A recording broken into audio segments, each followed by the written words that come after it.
இப்போ பார்த்தீங்கன்னா இந்த மாதிரி நிறைய ஆஞ்சநேயர்களுக்கு நீங்கள் வந்து பார்த்தீங்கன்னா வாழைப்பழம், தேங்காய் இந்த மாதிரிலாம் கொடுக்கறதுனால உங்களுக்கு வேண்டுதல்கள் சீக்கிரம் நிறைவேற்றலாம். இப்போ ஆஞ்சநேயரை வச்சு நம்ம வந்து நிறைய காதல் விஷயம் பண்ணலாம்.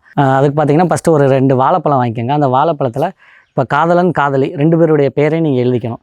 எழுதி அதில் ஃபுல்லாக நல்லா தேனை தடவிட்டு, அது ரெட்டை வாழைப்பழமாக இருந்தால் ரொம்ப விசேஷம். அதை வந்து இந்த மாதிரி ஆஞ்சநேயருக்கு நீங்கள் அதை கொடுத்தீங்கன்னா, ஆஞ்சநேயர் அதை எடுத்து சாப்பிட்டுருச்சுன்னா உங்கள் காதல் சக்ஸஸ் ஆயிரும்.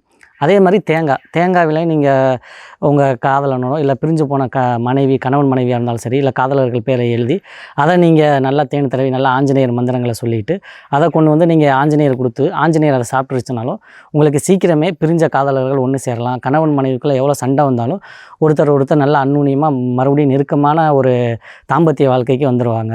அது மட்டும் இல்லை, சில பேர் பார்த்திங்கன்னா தவறான உறவுகள்லாம் இருப்பாங்க. அதெல்லாம் பிரிக்கிறதுக்கும் பார்த்திங்கன்னா நம்ம ஆஞ்சநேயரை வச்சு சரி பண்ணலாம்.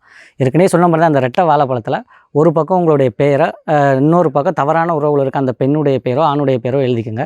எழுதிட்டு அதில் ஃபுல்லாக நல்லா வேப்பெண்ணெயை தடவிடுங்க.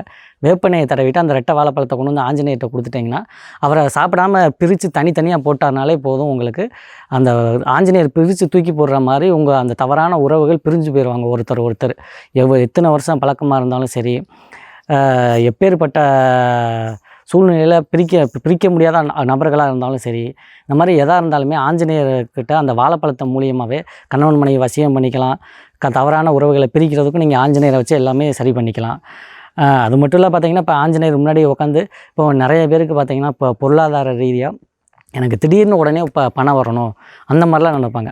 அந்த மாதிரி உள்ள நபர்கள் எனக்கு உடனே பணம் வந்தால் அது நான் அந்த வாழ்க்கையில் டக்குன்னு அடுத்த நிலைக்கு போயிடுவேன் அந்த மாதிரி நினைக்கிறவங்களாம் இந்த மாதிரி ஆஞ்சநேயருக்கு அவல், பொரிகடலை இதெல்லாம் வாங்கி ஒரு நல்ல வாழை இலையில் விரித்து அதில் கொஞ்சம் தேன், தினை மாவு இந்த மாதிரிலாம் வாங்கி வச்சு நல்லா மனசார வேண்டிக்கிட்டு ஸ்ரீராம ஜெயம் ஒரு 108 தடவை சொல்லிவிட்டு கொண்டு வந்து நீங்கள் ஆஞ்சநேயருக்கு போட்டிங்கன்னா போதும். அந்த ஒரே வாரத்தில் உங்களுக்கு பார்த்திங்கன்னா செல்வம் எங்கே இருந்தாலும் உங்களுக்கு தேடி வரும். யார் மூலியமாவது தேடி வந்து உங்களுக்கு தேவையான செல்வத்தை ஆஞ்சநேயர் உங்களுக்கு கொடுத்துரும். அந்தளவுக்கு ஒரு சக்தி படைத்ததே இந்த ஆஞ்சநேயர்.